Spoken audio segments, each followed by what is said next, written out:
আব্বু অফিস থেকে ফিরে ঘরমাক্ত শরীর নিয়ে বিছানায় শুয়ে পড়েছে। পাশে বসে আমি দেখলাম একটি মশা আব্বুর দিকে উড়ে যাচ্ছে। হাত দিয়ে সরিয়ে না দিয়ে অপেক্ষা করলাম মশাটি আসলে কি করে তা দেখার জন্য। আব্বু অঘরে ঘুমাচ্ছে, অথচ আমি জানি এই তো কয়েক মিনিট আগেই আব্বু অফিস থেকে ফিরেছে, হাত মুখও ধোয়নি। এই মুহূর্তে মশাটি এসে তাকে বিরক্ত করার চেষ্টা করছে। মশাটি বসলো আব্বুর ডান হাতে। কামড় দেওয়ার কোনো লক্ষণ দেখলাম না। মনে হলো কোনো কিছুর ঘ্রাণ নেয়ার চেষ্টা করছে মশাটি। বুঝলাম না কি পেল, আবার উঠতে শুরু করলো সেটি। বুঝলাম সুযোগ পেয়েও আব্বুর শরীর থেকে মশাটি রক্ত চুষে নেয়নি। মশাটির এবার লক্ষ্যবস্তু আমি। উড়ে এসে সরাসরি আমার মুখের ওপর বসার চেষ্টা করতেই হাত দিয়ে উড়িয়ে দিলাম সেটিকে। কিছুক্ষণ শূন্যের ওপর উড়ে আবারও গালের ওপর বসলে আন্দাজ করে দিলাম এক থাপ্পড়। টাস করে শব্দ হলো, নিজেই পেলাম ব্যথা। তবে মশাটি সাথে সাথেই নিচে পড়ে ইন্তেকাল ফরমাইল। খাওয়া দাওয়া শেষ করে বিছানায় শুয়ে পড়লাম। রাজ্যের ঘুম আমার চোখে এসে হাজির। ভোররাতে একটি স্বপ্ন দেখলাম। যে মশাটিকে আজকে হত্যা করেছি, দেখলাম সেই মশাটি উড়ছে, আমার চোখের সামনে দিয়ে উড়ছে।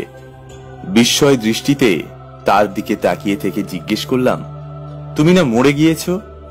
মশাটি এক চক্কর উড়ে এসে উত্তর দিল, হ্যাঁ, তাতে কি? আমার আত্মার তো মৃত্যু নাই, সেই অর্থে আমিও মরি নাই। এবং হাসলো কিছুক্ষণ, কারণ সে আমাকে ভ্যাবা চাকা খাইয়ে দিয়েছে। তা তো ঠিক, একটু বোধহয় ভয় পেয়েছি। কণ্ঠস্বর নিজের কাছে মনে হলো অচেনা। পরক্ষণে মশাটিকে বললাম, একটা প্রশ্ন আছে তোমার কাছে। হ্যাঁ, বলো। তুমি আমার ঘুমন্ত আব্বুর উপর গিয়ে বসলে, ইচ্ছে করলে কামড় দিতে পারতে, কিন্তু তা না করে কিরকম যেন গন্ধ শুকে উড়ে গেলে। এর কারণ কি? দ্রুত কথাগুলো বলে ফেললাম। তোমার আব্বুর কথা বলতেছ? তার শরীর থেকে রক্ত কিভাবে চুষব? তার শরীরে তো রক্ত নাই। একবার ডান দিকে আর একবার বাম দিকে উড়ে এসে সে কথাটা বলল। কি বলছো এসব? তাহলে সে বেঁচে আছে কিভাবে? বিরক্ত কণ্ঠে প্রশ্ন করলাম। মশাটি এবার স্থির হলো, কি যেন চিন্তা করলো, তারপরে বলল, তোমার আব্বুর শিরায় শিরায় শুধুই ঘাম। তার সব রক্ত ঘাম হয়ে গেছে। ঘাম খেয়ে তো আমরা বাঁচবো না। সাথে সাথেই স্বপ্নটা ভেঙে গেল। ভোর হয়ে এসেছে।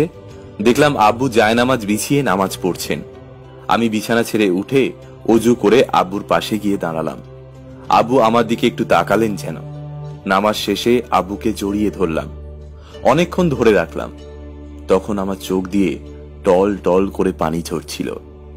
আপনারাই চিন্তা করুন, আমাদের বাবারা আমাদের জন্য কত কিছু করেন, কিন্তু তার বিনিময়ে তারা কি কোনোদিন কিছু চেয়েছেন? চাননি। বরং জীবনের শেষ পর্যন্ত আমাদের ভালোর জন্য তিনি কাজ করেন। তার ঋণ আমরা আমাদের রক্ত দিয়েও শোধ করতে পারবো না। প্রিয় বন্ধুরা, বাবাকে কতটা ভালোবাসেন তা কমেন্ট বক্সে লিখে জানাবেন। ভিডিওটি ভালো লাগলে শেয়ার করবেন। এরকম ভিডিও নিয়মিত পেতে আমাদের ফেসবুক পেজ অবশ্যই ফলো করবেন।